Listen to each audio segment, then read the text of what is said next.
नमस्कार, आप देख रहे हैं प्रदेश का सबसे भरोसेमंद news channel India news Uttar Pradesh Uttarakhand. मैं हूं आपके साथ अतुल प्रताप सिंह। यूपी में हैवानियत खत्म होने का नाम नहीं ले रही। आए दिन बेटियों महिलाओं के साथ हैवानियत की वारदात सामने आ रही।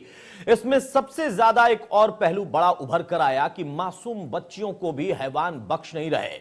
इसने एक बार फिर पुलिस व्यवस्था पर भी सवाल खड़े कर दिए। हरदोई में पिछले 24 घंटे में 2 मासूम बच्चियों के साथ हैवानियत की वारदात सामने आई। ग्रेटर नोएडा और फर्रुखाबाद में मासूम बच्ची को हैवानों ने हवस का शिकार बनाया। वहीं उन्नाव में चलती कार में एक महिला के साथ रेप की कोशिश करने का भी आरोप है। जब हैवान अपने मंसूबों में कामयाब नहीं हो पाए तो उन्होंने मारपीट करके जख्मी कर दिया महिला को। इसके बाद महिला को मरा हुआ समझकर आरोपी वहीं पर फेंक कर उसे फरार हो गए। उधर बरेली में एक लड़की से छेड़खानी का वीडियो सामने आया, जहां दरिंदे एक बच्ची के साथ सरेआम छेड़खानी कर रहे। कुछ लड़के बच्ची के कपड़ों को खींच रहे हैं तो कुछ वीडियो बनाते और फिर इस वीडियो को वायरल करते भी दिखाई दिए। यानी कोई खौफ नहीं है। ना सिर्फ लड़की के साथ वहां छेड़खानी बल्कि उसका वीडियो भी बनाया और वीडियो वायरल करके प्रशासन, शासन, पुलिस को खुलेआम चुनौती दे रहे। एक बाढ़ सी चली आई है। बरेली, हरदोई, ग्रेटर नोएडा, उन्नाव और फर्रुखाबाद। हाथरस प्रकरण उसके पहले और साथ में तमाम और घटनाएं हर दिन छोटी बच्चियों से लेकर महिलाओं, युवतियों तक को दरिंदों ने अपना निशाना बनाने से लगातार जो कोशिश की है या जो घटनाएं अंजाम दे रहे हैं, उससे सवाल यही उठ रहा कि इतनी सख्ती के बाद या फिर हाथरस कांड में जिस तरीके से इतना दबाव है उसके बावजूद आखिर पुलिस प्रशासन का कोई खौफ इन दरिंदों पर क्यों नहीं है। ना सिर्फ विकृत मानसिकता के लोग बल्कि उसके साथ ऐसे लोग जिनकी मानसिकता यह है कि वो खुलेआम ना सिर्फ छेड़खानी कर सकते हैं बल्कि छेड़खानी का वीडियो भी बनाएंगे और उसे वायरल भी करेंगे। उन पर कोई भी खौफ पुलिस प्रशासन का नहीं है। उसी तरीके की घटना यहां पर आप देखिए बरेली की। उन्नाव में भी चलती गाड़ी में एक महिला के साथ दुष्कर्म का प्रयास, मना करने पर और वहां पर अपना किसी तरीके से जब वो बीच बचाव कर रही थी उस वक्त में उसके साथ मारपीट की गई और उससे मरा हुआ समझकर फेंक कर चले गए दरिंदे। फर्रुखाबाद की घटना, हरदोई की घटना और ग्रेटर नोएडा, हर जगह पर इस वक्त सिर्फ और सिर्फ इस तरीके की घटनाओं का ही बोलबाला है। सवाल इस बात का कि कानून का बोलबाला कब होगा।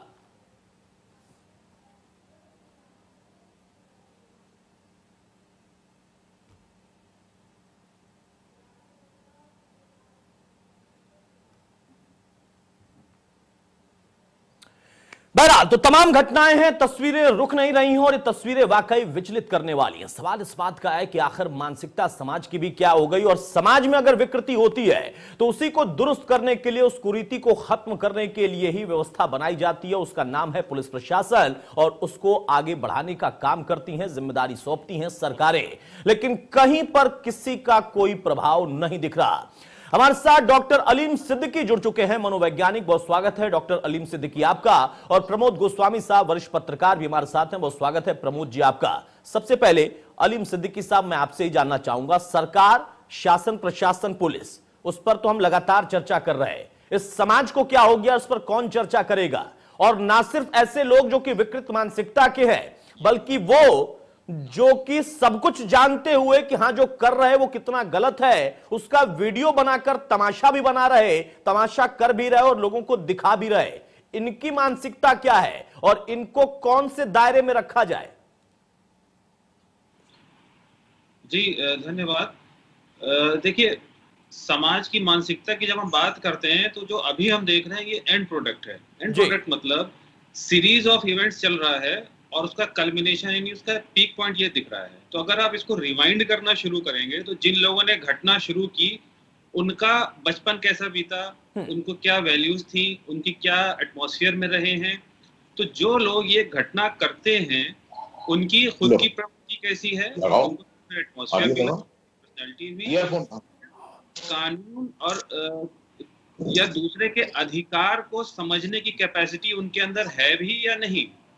बहुत सारे इस तरह की घटना में जो हम लोग पाते हैं, जिसको साइकोपैथिक बिहेवियर एक जनरल बोल सकते हैं, कि वो दूसरे बंदे को इंसान की तरह नहीं देखते हैं, वो एक ऑब्जेक्ट की तरह देखते हैं। और इस तरह की घटना एक एग्रेशन यानी वायलेंस का फॉर्म ज्यादा है रादर देन उसमें कि कोई सेक्सुअल कनोटेशन हो। तो दूसरे को एक ऑब्जेक्ट की तरह देखना कि एक वो निर्जीव वस्तु है, उसका जान नहीं है, उसकी फीलिंग्स नहीं है या उसको चोट नहीं पहुंचेगी। दूसरा, अपना एग्रेशन इतना ज्यादा कि उसको हम सेटल ही नहीं कर सक रहे हैं, और हमको उसके एंड जो प्रोसेस हो रही है उसका कोई आइडिया ही नहीं है। तो ये जो साइकोपैथिक टाइप का बिहेवियर हो जाता है, वो ये इस तरह की घटनाओं में लोग ये लिप्त पाए जाते हैं। ठीक है अलीम साहब, हमारे साथ आप बने रहिए। प्रमोद गोस्वामी जी हैं। प्रमोद गोस्वामी साहब, आपने सुना डॉक्टर अलीम सिद्दीकी को, उनका कहना है कि बचपन कैसा बीता। मैं एक प्रश्न यहां पर पूछना जरूर चाहूंगा, एक पत्रकार के तौर पर आप इसको जरा डिफाइन करिए और घटनाओं पर फोकस करके करिए कि हाथरस का प्रकरण और राजस्थान का प्रकरण, तमाम घटनाएं पूरे देश में इसके पहले भी हुई, अभी भी हो रही और लगातार होती जा रही हैं कि उत्तर प्रदेश में बाढ़ कैसे आ गई, और दूसरा कि जो बचपन जिनका ऐसे संगति में बीता है वो तो बड़े होकर वारदात को अंजाम दे रहे, और तमाम ऐसे हैं जिनके बचपन में ही वो अपनी बदमाशी करना शुरू कर चुके हैं। बरेली की घटना में मुझे नहीं लगता कि कोई बहुत बड़ा व्यक्ति है, उम्रदराज व्यक्ति है, यहां पर तो ये बच्चे और उनकी हैवानियत आप देखिए, वो चीड़ फाड़ कर रहे हैं एक तरीके से कपड़ों की, और उसके साथ साथ वीडियो बनाकर हंसते हुए उसे वायरल भी कर रहे हैं।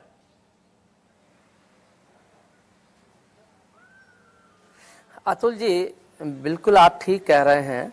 ये जिस ढंग की है, अभी डॉक्टर सिद्दीकी साहब ने जो बात कही कि ये साइको मामला है या इस ढंग के लोग, जो मेरा ये मानना है कि जहां तक मैं समझता हूं ये एक सामाजिक विकृति ज्यादा है। और समाज की विकृति, इसलिए मैं सामाजिक विकृति को विशेष रूप से कहना चाहूंगा कि अब वो परिवार के जो रिश्ते थे वो कमजोर हो गए हैं। जो संयुक्त परिवार हुआ करते थे, जिनमें बच्चों को संस्कार भी दिए जाते थे, निगरानी भी रहती थी, उसमें सारी चीजें रहती थी, वो बिगड़ गई हैं। उसके ये फॉल आउट है। दूसरा, जो हमारी अब फिल्मों को ले लीजिए, उनमें जो मार धाड़, उसमें जो बलात्कार और उसमें जो ये सीन है, इसका भी बच्चों के ऊपर कुप्रभाव पड़ रहा है। साथ ही साथ खाली इसमें भी कोई दो राय नहीं कि सरकार को दोष दे देना तो अपनी जगह, चूंकि सरकार की जिम्मेदारी है, वो तो वाजिब है कि आप सरकार की आलोचना कर दें, लेकिन सरकार की जिम्मेदारी के साथ साथ परिवार की, समाज की भी जिम्मेदारियां हैं। अब जो एकांकी परिवार हो गए हैं, अब जो लोगों को बगल में कॉलोनियों में रह रहे हैं, उनके बच्चे क्या कर रहे हैं, अब बड़े क्या कर रहे हैं, ना उनसे सामाजिक सरोकार हैं, इसलिए ये सामाजिक विकृति बहुत बड़ी है। इसमें समाज को मैं समझता हूं कि एक बड़ा रोल निभाना होगा, क्योंकि जिस ढंग से ये स्थितियां हो रही हैं, जिस ढंग से ये आए दिन आप देख लीजिए कि पिछले एक सप्ताह में 1 दर्जन से ज्यादा घटनाएं ये आप पूरे प्रदेश में हो गई हैं। और ये तब हो गई हैं कि जब हाथरस की इतनी बड़ी घटना हो गई और इतना बवाल हो गया, इतना दहशत पैदा हो जाना चाहिए कि कम से कम महीने, 2 महीने, 4 महीने तो इस पर अंकुश लगना चाहिए था। लोगों को सोचना चाहिए था, बच्चों को, चाहे वो बच्चे हों, चाहे वो बड़े हों, चाहे वयस्क हों, चाहे युवा हों। लेकिन मुझे लगता है कि एक तो ये भी एक कारण है कि अब एक डर खत्म हो गया है। दूसरी अतुल जी, मैं एक बहुत महत्वपूर्ण बात ये कहूंगा कि अब चाहे कोई आपराधिक घटना हो, चाहे बलात्कार की घटना हो, चाहे हत्या की घटना हो, चाहे डकैती की घटना हो, कोई घटना हो, उस पर जो विकृत राजनीति शुरू हो जाती है कि सत्ता पक्ष को घेरना है, भले ही उसने कार्रवाई की है अथवा नहीं की है, और सत्ता पक्ष को का भी ये है कि भले ही उसमें दोषी हो, लेकिन अपने को डिफेंड करके विपक्ष को लानत देना है। ये जो पूरा, मैं बहुत महत्वपूर्ण बात प्रमोद जी, और मैं इसी मुद्दे पर आना भी चाह रहा था कि यहां पर देखिए, एक तरफ सामाजिक विकृति है जिसको डिफाइन किया है अलीम सिद्दीकी साहब ने और आपने भी, लेकिन रेप पर राजनीति करने वालों की राजनीतिक जो विकृति है उसका इलाज क्या।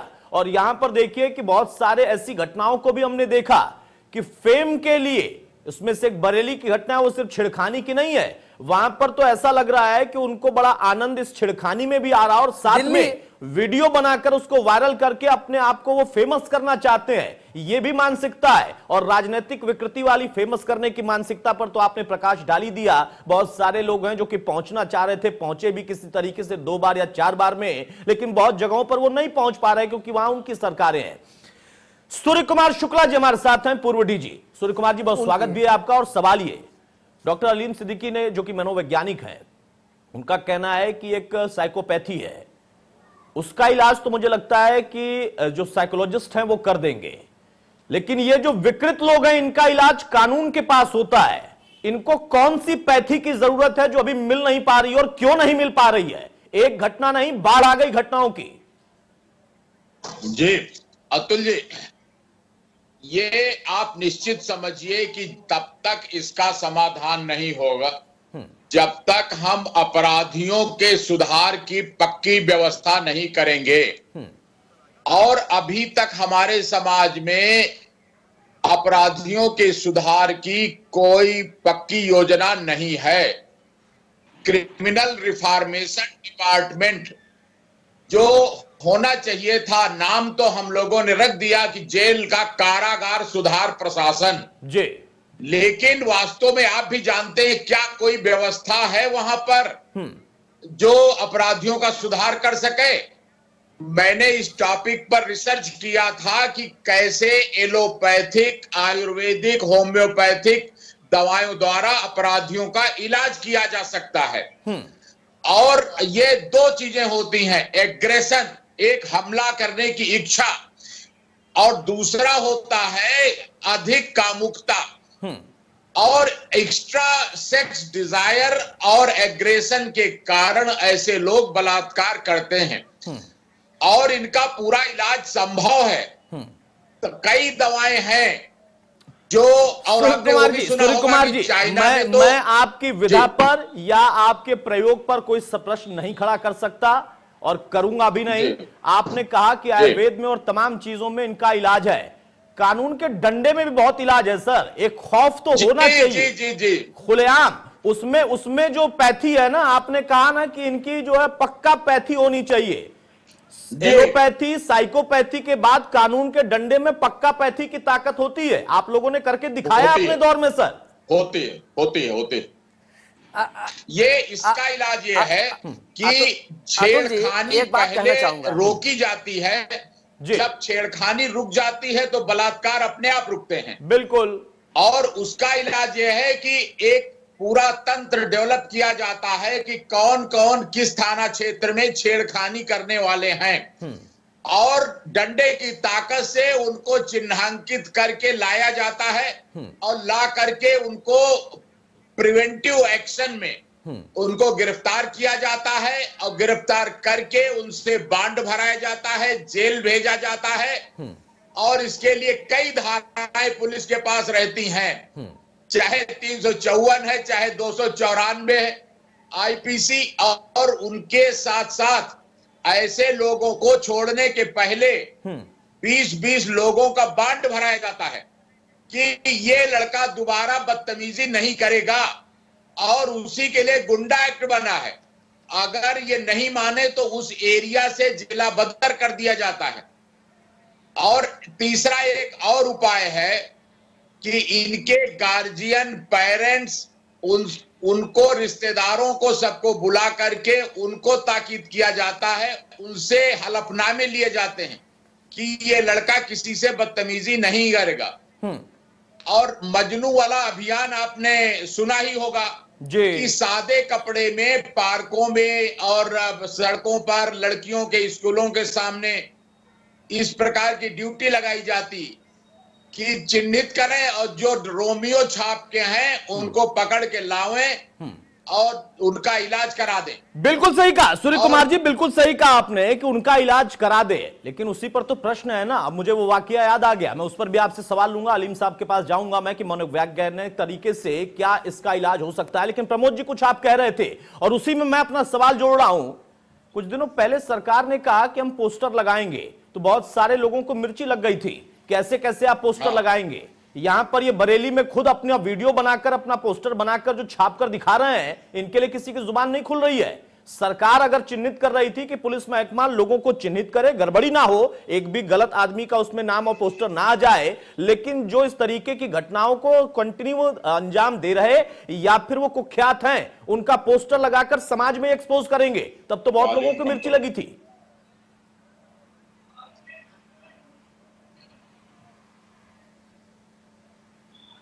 प्रमोद जी। हाँ देखिए अतुल जी, मैं जो अभी सूर्य कुमार शुक्ला जी ने कहा उनकी एक बात से तो मैं सहमत नहीं हूँ कि ये कोई कोरोना बीमारी या डेंगू का इलाज नहीं है जो होम्योपैथिक से, आयुर्वेदिक से या उससे हो जाएगा।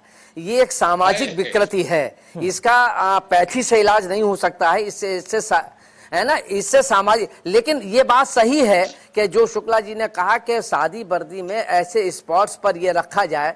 दूसरा कि पुलिस की भी नाकामी है कि पुलिस के पहले मोहल्लों में एक उनके अपना एक तंत्र होता था, उनने विकसित कर रखा था।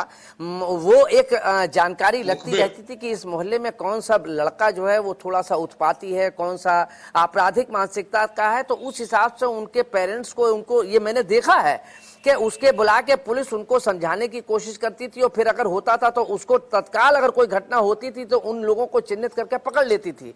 लेकिन अब वो तंत्र खत्म हो गया है। पुलिस भी अब पूरी तरीके से विकृत हो गई है। पुलिस की भी स्थिति है कि पुलिस अब जब घटना हो जाती है तब उनका सरोकार लेने की या उस पर एक्शन करने की कोशिश करती है, अदरवाइज उसका कोई लेना देना नहीं है, वो अपने ट्रांसफर पोस्टिंग में लगी रहती है। तो सारे, मैंने जो आपसे एक बात कही अतुल जी के, पूरे कुएं में भांग पड़ी हुई है, स्थिति वो है। पुलिस तंत्र वो नाकाम हो गया है, राजनीतिक तंत्र वो सत्ता को हासिल करने के लिए एक दूसरे पर आक्षेप और आरोप प्रत्यारोप करने पर वो आमादा रहता है। ये सामाजिक समस्या है। इस पर राजनीतिक दलों को राजनीति या सत्ता की राजनीति नहीं करनी चाहिए। जो गलत है उसके गलत में, अगर सरकार की कमजोरी है उसकी आलोचना निश्चित रूप से बिल्कुल, उसमें कोई संदेह नहीं है, उसमें संदेह नहीं है। लेकिन वही तो बंटवारा है ना प्रमोद जी, कि वहां पर बांट बांट कर अगर राजनीति होगी तो इस तरीके की घटना को किसी भी सरकार के रहते कोई रोक नहीं पाएगा। और जिन पर रोकने की जिम्मेदारी है वहां पर अगर उनकी कमजोरी दिखे, मैं खासतौर से पुलिस वालों की बात कर रहा हूं, पुलिस महकमे की बात कर रहा हूं, उनके ऊपर भी बहुत सारे दबाव है, वो भी एक पहलू है। लेकिन अलीम साहब, यहां पर एक मनोवैज्ञानिक तौर पर आपको क्या लगता है, क्या इस तरीके के घटनाओं में जो लोग शामिल हैं उनकी मनोवृत्ति किसी भी पैथी से बदल सकती है, एलोपैथी या फिर कोई और पैथी, या ये विकृति दिनों दिन बढ़ती जा रही है और उसका सबसे बड़ा कारण यही है कि खुद परिवार के लोग, क्या ये वीडियो उन परिवार वालों तक नहीं पहुंचा होगा जिनके ये बच्चे हैं, जो छेड़खानी कर रहे हैं एक लड़की के साथ, उसके कपड़े नोच रहे हैं और वीडियो बनाकर खिलखिला रहे हैं, उस परिवार तक ये भनक तक नहीं पहुंची होगी, और पहुंचेगी तो भी उनका रोल क्या होगा? बिल्कुल, सबसे आई थिंक इंपॉर्टेंट सवाल यही है कि करना क्या चाहिए हमको। और अगर आप मनोवैज्ञानिक या साइकोलॉजिकल टर्म्स में समझना चाहें तो हम अपनी भी थोड़ा मनोवैज्ञानिक चीज समझें और जो घटना कर रहा है उसकी भी समझें जी। जो हम ये बात कर रहे हैं कि पुलिस को जाना चाहिए, डंडा चलाना चाहिए, सबको अरेस्ट कर लेना चाहिए, ये हम एक आइसोलेटेड चीज सोच रहे हैं। अगर आप देखें कि कोई चीज को आपको कंट्रोल करना है, मॉडिफाई करना है, तो घटना हो गई या होने वाली है उस समय का एक्शन है ये। प्रिवेंटिव एक्शन क्या है, हम ऐसा क्या करें कि ये आगे चल के घटना ना हो। बिल्कुल ठीक। दो पार्ट, प्रिवेंटिव एक्शन और डैमेज कंट्रोल। तो आप जो बात कर रहे हैं पार्ट 2 डैमेज कंट्रोल की, घटना हो गई है अब उसको क्या करना चाहिए। प्रिवेंटिव एक्शन की जब हम बात करें तो इस तरह की साइकोपैथिक बिहेवियर में दवाओं का कोई बहुत ज्यादा महत्व नहीं माना गया है, क्योंकि दवाएं जो है मोस्टली जो डिसऑर्डर या बीमारियां हैं उनको ट्रीट करती हैं। जो हमारी पर्सनैलिटी या मिजाज जो बनता है, ये माना जाता है कि 17-18 साल तक हमारा ब्रेन ऑलमोस्ट मैच्योर हो जाता है, जो हमारी थॉट प्रोसेस बननी है वो बन जाती है। आमतौर पे यही होता है, बाद में ही कम ही चेंजेस होते हैं। तो अगर आपको इस बिहेवियर को कंट्रोल करना है तो जो आज के बच्चे हैं जो अभी बड़े हो रहे हैं, उनके अंदर आप क्या वैल्यूज दे रहे हैं, उनको आप लेडीज को कैसे रिस्पेक्ट करना है, ये अपने लड़कों को ट्रेन करेंगे। तो जब वो बड़े होंगे तो उनको इस चीज का पता होगा, तो ये घटनाएं होने की संभावना कम होगी। ठीक बात है, आपकी बात बिल्कुल सही है अलीम साहब, इसमें कोई शक नहीं है। लेकिन आपने कहा ना कि हम दो पहलुओं पर बात कर रहे हैं कि डंडे से क्या कुछ परिणाम नहीं निकल सकता है। मेरे इस बात का कहने का मकसद ही यही था जो आप कह रहे हैं कि पहले प्रिवेंटिव हमें सोचना पड़ेगा कि ये घटनाएं रुके कैसे। मैं वही तो जिक्र कर रहा था, डंडा चलाना जरूरी नहीं होता है, डंडा चले बिना उसकी मार का असर हो जाना जरूरी होता है। ये काम पुलिस व्यवस्था कर सकती है। मैं डंडे का प्रयोग इसलिए कर रहा हूं शब्द का, उसे चलाना ही नहीं है, उसकी एक हनक होती है।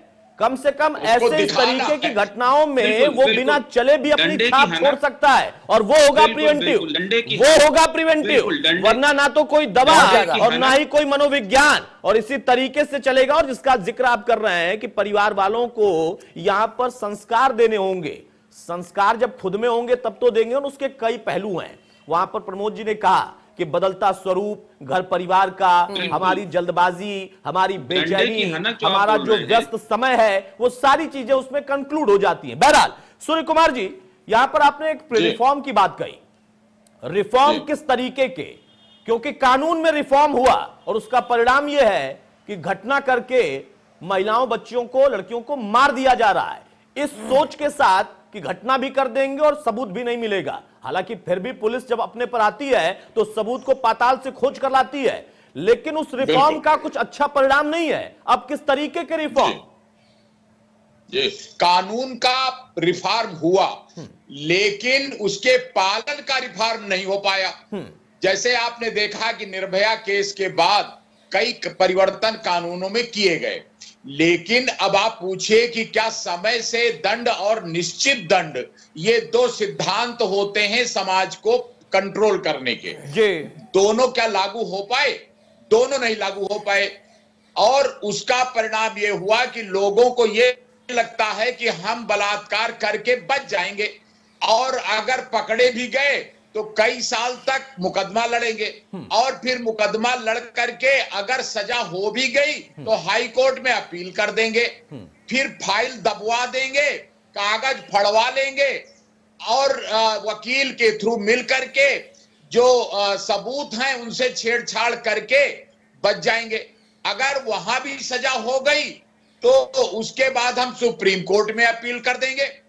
और आज तक ये नहीं तय हो पाया, आप बताइए अगर मालूम हो कि पुलिस के लिए आदेश है कि 90 दिन में चार्जशीट दाखिल हो जाएगी, लेकिन क्या कोई कानून सुना है आपने कि इतने दिन में केस का फैसला हो जाएगा?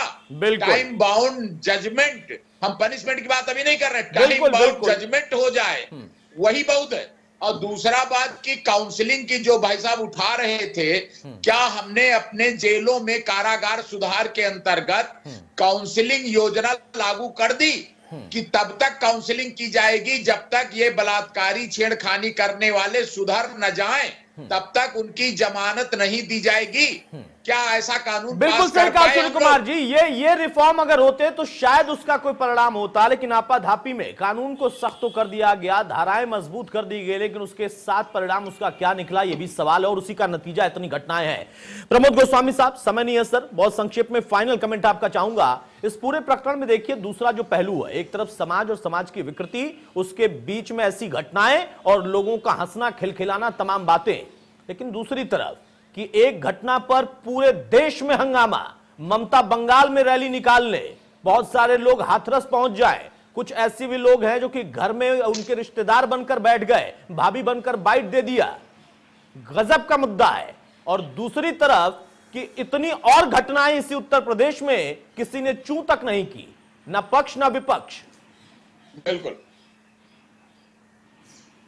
बहुत खराब बात, बहुत अतुल जी, असल में मैंने आपसे पहले ही कहा कि ये बड़ी बड़ी ये विडंबना है कि ये राजनीतिक दल इसके बहुत ज्यादा हकदार हैं, ये घटनाएं जो हो रही हैं, इसलिए कि वो एक प्रकार से जो भी चाहे वो सत्ता पक्ष प्रोटेक्ट करे या विपक्ष प्रोटेक्ट करे, तो जो अपराधी है या जो ऐसा बलात्कारी है उसको कहीं ना कहीं प्रोटेक्शन या बल मनोबल में बढ़ता है। मैंने पहले ये बात कही कि बेहतर होगा कि राजनीतिक दल सबसे पहले इन ऐसी घटनाओं पर जो संवेदनशील हैं, जो बच्चियों से जुड़ी हुई हैं, बलात्कार की घटनाएं, ऐसी घटनाओं पर वो राजनीति बंद करें, उससे बाज आएं, वो उस पर जो भी सरकार से कार्रवाई की मांग करें, ये बात समझ में आती है। लेकिन खाली इसलिए कि नहीं, अब आप हाथरस की घटना ले लीजिए, अब वहां पर हाथरस की घटना में एक समुदाय विशेष के लोग आ गए, एक तरफ मतलब ये सामाजिक संरचना को भी ध्वस्त कर रहे हैं, ये राजनीति की वजह से, ये जातिवाद बढ़ रहा है, इसमें पूरी तरीके से यहाँ पर जो राजनीति हो रही है, अगर इसको कम हो जाएगा, मैं समझता हूं बहुत कुछ अंकुश लगेगा। और परिवार का दायित्व भी अपनी जगह पर जरूरी है कि वो परिवार के लोग उस पर, अपने परिवार के लोगों को, अभी जो डॉक्टर साहब ने कहा कि वो अपने परिवार की बच्चों को समझाएं कि महिलाओं के साथ क्या आचरण, बहनों के साथ क्या आचरण होना चाहिए, उसका काफी प्रभाव पड़ता है। और सबसे ज्यादा मेरी समझ में तो यही है कि पुलिस के डंडे से इन चीजों को नहीं रोका जा सकता। ये बात जो कह रहे हैं ये भी बात सच है शुक्ला जी के, कानून कि हमारी व्यवस्था ऐसी है, उसमें सुधार होना चाहिए कि पता लगे 20 वर्ष में जाकर निर्णय हो रहा है तो उसकी वजह से भी एक कहीं ना कहीं मनोबल बिल्कुल कोई शक नहीं, जुवेनाइल है तो उसके लिए अलग व्यवस्था, वो भी अपराध उतना ही कर रहा। और कई घटनाएं ऐसी हैं कि उसने तो अपराध में अपनी भूमिका को सबसे अव्वल रखा। निर्भया कांड का मैं जिक्र कर रहा हूं या और भी घटनाएं। तो इन तमाम चीजों के लिए सोशल स्ट्रक्चर के साथ साथ एक कानूनी स्ट्रक्चर भी तैयार करना होगा। लेकिन सवाल वही है ना प्रमोद जी की जब नारी के अस्मत पर प्रहार करने के नाम पर वहां पर लोग अपनी राजनीति की जमीन तैयार करना शुरू कर देंगे तो शायद घटनाएं अनवरत ऐसे ही होंगी और यह दुर्भाग्यपूर्ण है। बहुत शुक्रिया प्रमोद जी आपका, डॉक्टर साहब आपका और सूर्य कुमार जी आपका।